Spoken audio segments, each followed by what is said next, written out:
Hanggang alas 6 ng gabi. Oh yeah! Sa 90.7 Love Radio. Love Trip. Kasama ang inyong muy delisyosang ka-love team. Mara Tony!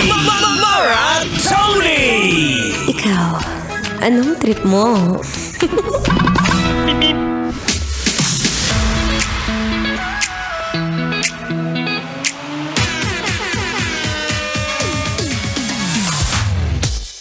Nakakaramdam ka ba ng init?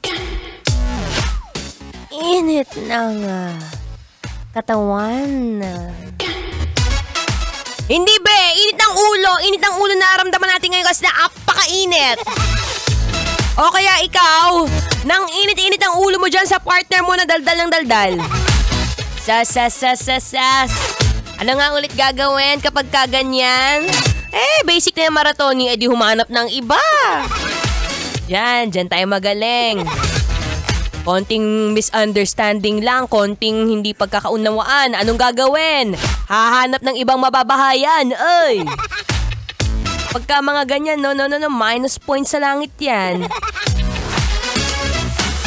Again, sabi ko nga kanina, maraming different stages ng love. Puppy love, intense love, unconditional love. At alam ko naman na ikaw ngayon ay kasal na, kaya wag ka nang jumujowa. Kaya dapat this is a time that you get to be serious in life. Wala ka na stage ng puppy love, be. Tama-tama na yung puppy love. Ibang puppy na lang ang gawin nyo, dog love. Hindi yon. Alam mo, sa panahon ngayon, hindi lahat ng bagay fairy tale. Tapos na tayo sa ganyan. Well, kayo, ako bata pa ako.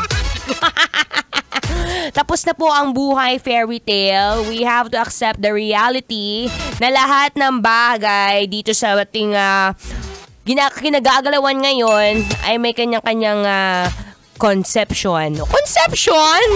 May kanya-kanyang ano bang tawag dun sa term na yun? May kanya-kanyang misunderstanding and may kanya-kanya tayong pinagdadaanan. Tagalog na nga lang. Ayoko na ng English. Well, normal yan. Normal na normal sa mag-asawa o sa mag-jowa ang mag-away. Normal din na magkaroon ng misunderstanding. Normal din kung yung asawa mo hindi uuwi ngayon sa bahay nyo kasi magpapalamig ng ulo. Pero hindi normal kung yung asawa mo hahanap ng ibang bahay para doon magpalamig ng ulo. Ay, nako, hindi lalamig ang ulo doon, iinit. So again, kabisyo, alam mo, imbis na mag-away kayo ng partner mo, i-treat mo na lang siya sa labas.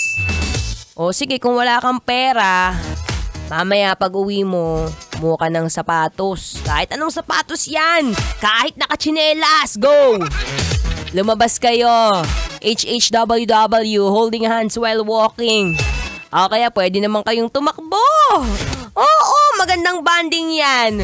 Takbo-takbo. Pagkatapos pag may nakitang sexy, ayon, si Mister na wala na naman sa focus.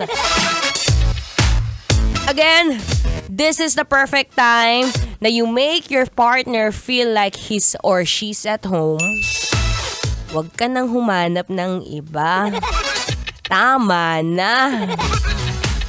Tanggapin mo na lang ang realidad na ngayong araw magkaaway kayo. Bukas, onting lambingan, onting tsuktsakan, okay na. Iba talaga. Anyway, again, maraming salamat po sa lahat ng mga nakinig ngayon. Ako pa rin to, yes, ang inyong daldalerang atleta na palaban sa kahit anong karera, basta may pera. Susunod na po si Diego Bandido para sa programang EDSA. Kailangan pa bang i-memorize yan? Basic.